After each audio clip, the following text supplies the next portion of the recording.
Olá, pessoal! Bem-vindos ao canal Fé, Filosofia e Cultura, onde nós abordamos assuntos relacionados à religião, à filosofia e à cultura. Meu nome é Caroline Zanardo, sejam todos bem-vindos a mais um vídeo. Eu gostaria de convidar você que não é inscrito no canal a se inscrever, ativar o sininho de notificações e a compartilhar esse conteúdo com os seus amigos. Bom, pessoal, hoje nós vamos discutir um assunto muito interessante que é muito legal para nós que somos muitas vezes, que temos uma fé, que somos pessoas que acreditam em Deus, né, que somos religiosos, que somos cristãos e professamos a nossa fé, é sobre o livro do Peter Kreeft, que fala sobre Jesus, o maior filósofo que já existiu, né? Então nós vamos ver um assunto muito legal que esse livro vai nos relatar a respeito dessa noção de Jesus como sendo o nosso maior filósofo, né? Aquele que tem as ideias mais interessantes que nós devemos então seguir. Bom, nós vamos ver o seguinte, né? Hoje nós vamos entender então por que Jesus ele é filósofo, né? Jesus ele é filósofo, né?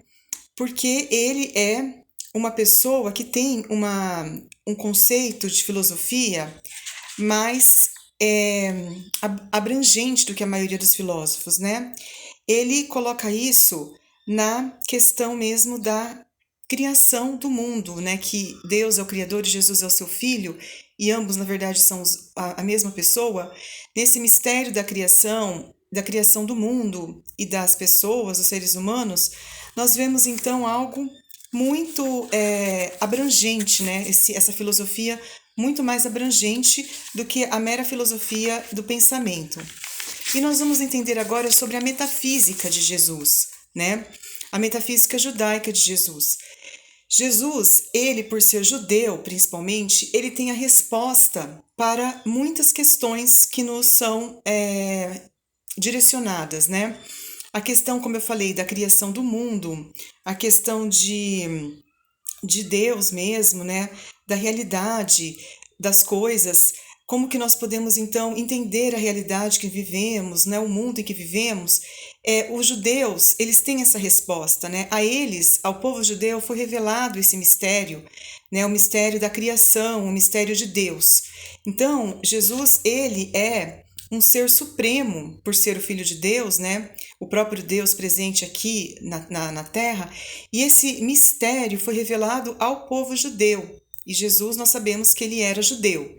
Então, quando ele até foi interrogado, né, sobre quem ele era, Jesus, ele era o próprio Deus. Ele falou assim, que ele era um ser até que antes de Abraão ele já era, eu sou, né? Ele dizia que ele era realmente uma pessoa, né? E não era uma força, porque às vezes a pessoa ela tem uma ideia um pouco equivocada, né? Quem é principalmente às vezes uma pessoa que não tem muito conhecimento, ela não entende o que Jesus quis dizer com isso, eu sou. Ele quis dizer que ele é uma pessoa, ele não é uma força, ele não é algo assim que de repente não tem um conhecimento e uma consciência maior.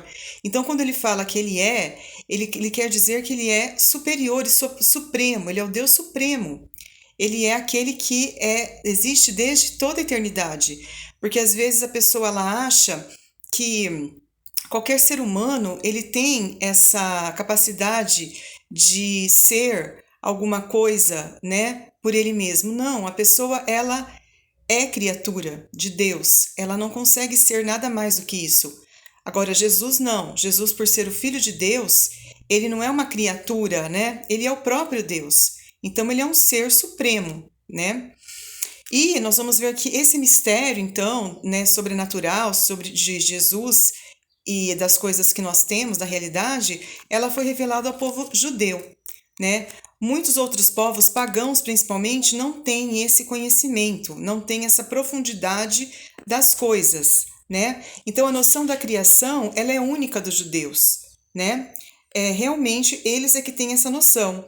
E de um único Deus que criou a própria existência de tudo a partir do nada. Isso tudo realmente é próprio dos judeus mesmo, né? E nós vamos ver que Deus, então, ele é supremo, como eu disse, né? e não existe então nada de intermediário, né? Deus ele é o Deus Pai, o Deus Criador, né? Jesus ele é o seu filho, mas quem vê Jesus vê o próprio Pai, né?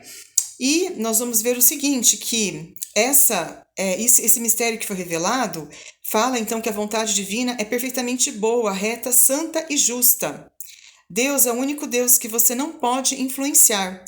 E uma vez que esse é o caráter da realidade suprema, e desde que para sempre verdadeiramente reais, nós podemos entender que Deus, ele é, como eu falei, um ser que tem uma capacidade, que é o Criador e que é a resposta para todas as questões, né?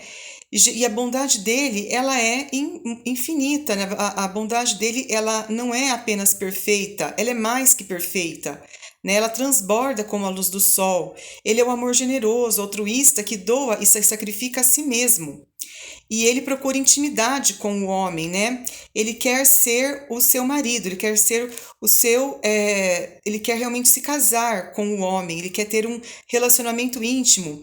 E nenhum pagão conseguiu entender esse conceito dessa intimidade, nem o conceito de fé e nem o sentido do pecado.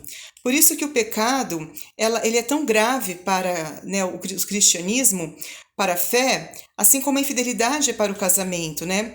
Porque para o judeu, como Jesus que era judeu, para Jesus, né, ou enfim, para Deus, no caso, o pecado é muito mais sério que qualquer pagão poderia levar. Por isso que Jesus paga o preço máximo na cruz, né, para nos salvar do pecado, porque só uma pessoa que tem essa bondade infinita e essa soberania, e Deus mesmo diz, né, que para nós sermos santos, sejam santos, porque o Senhor de vocês sou santo.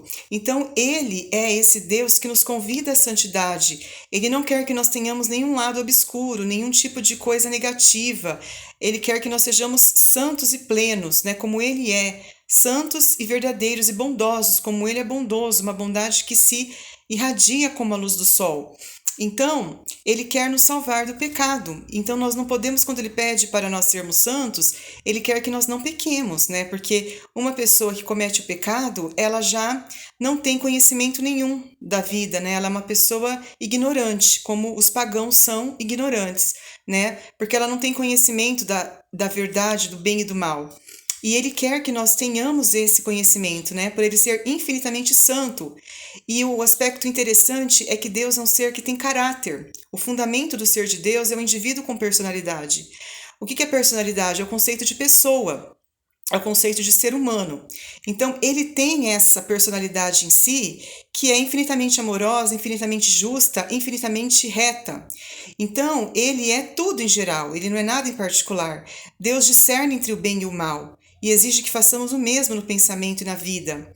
Então Deus, Ele é o soberano, Ele pede que nós sejamos perfeitos como o Pai Celestial é perfeito. Então, esse conhecimento que Ele tem é em virtude dessa soberania de Deus, desse seu caráter, que consegue discernir entre o que é certo e o que é errado, entre o que é bom e o que é ruim. E Ele nos faz esse convite também para sermos pessoas com personalidade.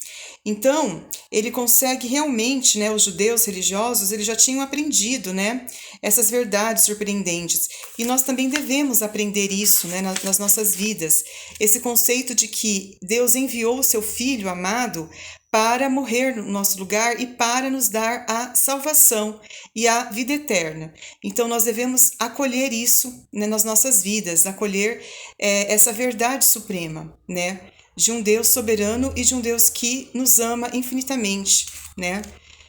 Então, pessoal, eu espero que vocês tenham gostado desse vídeo. Nós nos vemos no próximo. Muito obrigada pela atenção e até mais. Tchau, tchau.